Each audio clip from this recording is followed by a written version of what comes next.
Is that typically where those funding sources have come from? Is like retirement plans, or is it cash, or is it HELOCs, or where are your investors getting their capital? It is a big mix. I would say 80-ish% of the money comes from them selling a business or something like that. Yeah. The money that they've saved, they've been an engineer their whole life. They've made really good money, but they have not spent anything. They live poorer than someone in college. And those are the people that you don't know how much money they have because they look like it got 10 cents, but they'll probably have $2 or $3 million just sitting there ready. Have you read the book Next Door Millionaire? I haven't read it, but my stepdad has been wanting me to read it for a long time. Buddy. It's the guy who has the F-150.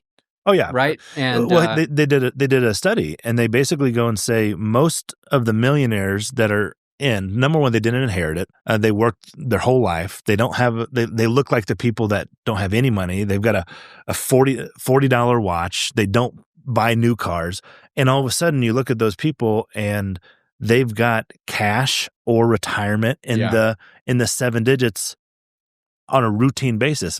So just because someone is not trying to flash it, most people don't like to flash it, saying how wealthy they are, doesn't mean that they're not sitting on a bunch of cash that can fund real estate deals pretty much. And then not only that, their friends know, they have friends that are in the exact same boat, and it just starts rolling. I'd imagine you got the whole network going for them. For sure. I would say my past investors that I've loved working with the most because they had a ton of money and they were comfortable to give it to me.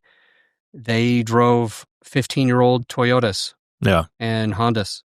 Like those are the people that you're like, they don't look like it, but they Do you know who Drew McCabe is here in town? He's a 1031 exchange guy. I've known him. When I had the meetup group, he spoke at the meetup group. I haven't talked to him for at least 6 years. He used to drive. It was at one point a red Corolla. He got it into almost 300,000 miles range. Nice. It now turned into a pink Corolla because of the sun damage to the actual car.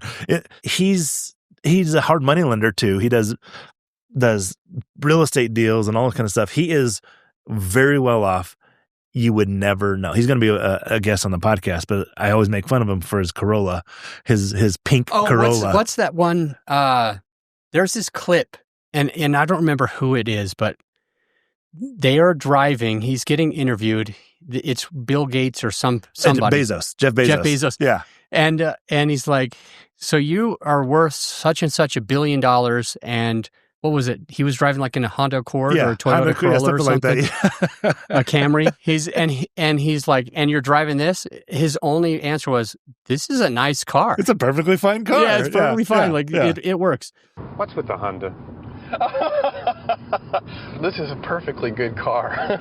But most of the guys like that are in that same boat. They're like, they're not trying to flash and shine. Now, eventually Bezos did. He gets a big old yacht, and now he's jacked. He's in. Have you seen pictures of him? Yeah, I'm intimidated by him now. Well, you were not back then. You're still. I mean, you're a big fitness guy. Yeah. I'm not, clearly.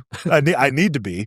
You're a big fitness guy, right? I love it. Yeah, it's something. Short story for anyone listening, because I truly believe that when you do the habits that make you healthy and fit, like working out and eating better, right? Yeah. When you're doing that on a regular basis, your brain functions better, your energy functions better.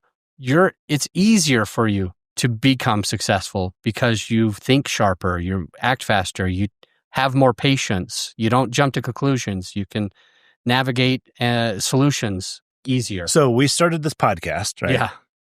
We've been all over the place. I'm now on video.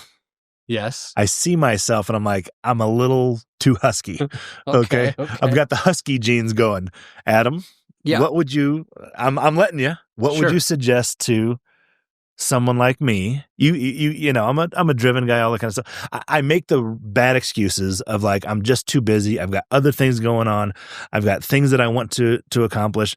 I'll eat crap real quick just to get. I don't know if you've been in a similar scenario before, because you seem to be in good shape. 53 pounds of fat. Okay. And then over the last 3.5 years, I've kept my 6-pack and just gained some muscle slowly. Yeah. So now I'm 190 pounds with a six pack. So I was 167. That's when after I dropped the 53 pounds, I would give my left 167 arm to weigh 190 pounds. Maybe actually that would do it. Maybe that would do it. Yeah, I get a little bit to it. At least it's 30 pounds going towards that. So what would you suggest? What would you do? What would you suggest? I would. And be brutal. Be honest. Have you ever You're not going to hurt my read feelings. Compound Effect by Darren Hardy? No. Read that book. Here's the point of the book. It's that most people, they start with New Year's resolutions. They start with their birthday. They start with the summer. Hey, when the summer comes, I'm going to do this. Hey, when it stops snowing, I'm going to do that. Instead, just make a couple of microscopic things now. For example, one of the things that most humans would benefit from is going on a 10-minute walk after they eat food. Okay. That's not hard. You're at your office, you're at your house, walk for 5 minutes. Eat your Big Mac and double You can and still do it McDouble with and Big then Mac. Yes. walk 10 minutes. Yes. Okay, all right. It's a habit. It's Okay. It's the compound effect. That's okay. That's not do like something that you can sustain. Okay. Now, a problem with a lot of the fast food restaurants, and even just almost any restaurant, is they have a ton of calories.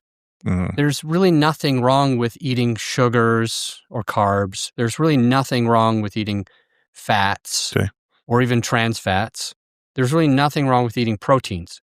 The problem is if you are overeating on the calories, you're in a surplus and you'll just slowly gain. So, and if you want to lose, you just get into a calorie deficit. So the problem with fast food is I went and had 4.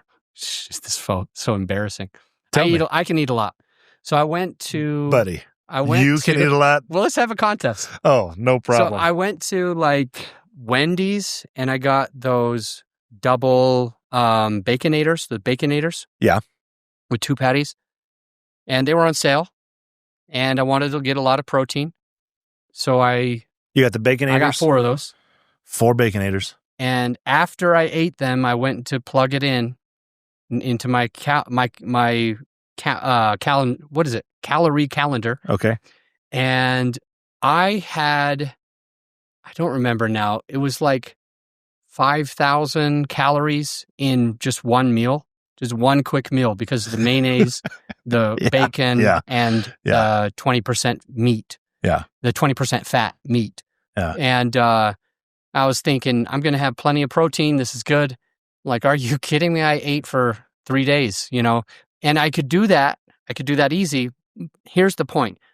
It's calorie dense instead of nutrition, like micronutrient dense. Okay. So calorie dense is when they pack the calories with sugars and fats. And micronutrient dense is, for example, broccoli.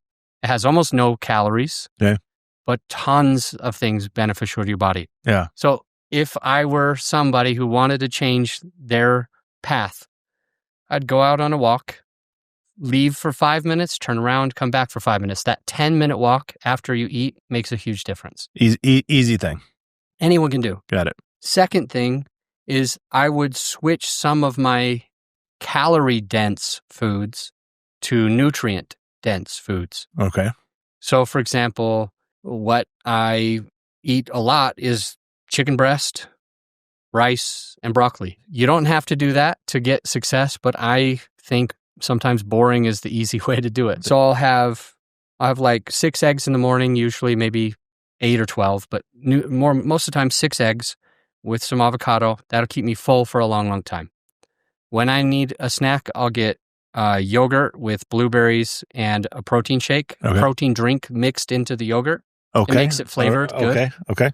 And then I eat chicken, rice, and broccoli. And then I eat lean ground beef with another cruciferous vegetable and a That's potato. A word I've literally never heard of. Cruciferous. Okay, sorry. What is cruciferous? There are some vegetables that I'm trying to think of Brussels sprouts, broccoli, cauliflower, asparagus. They are leafy greens. That might be the way. That might be the best way to call them. Kale. Okay.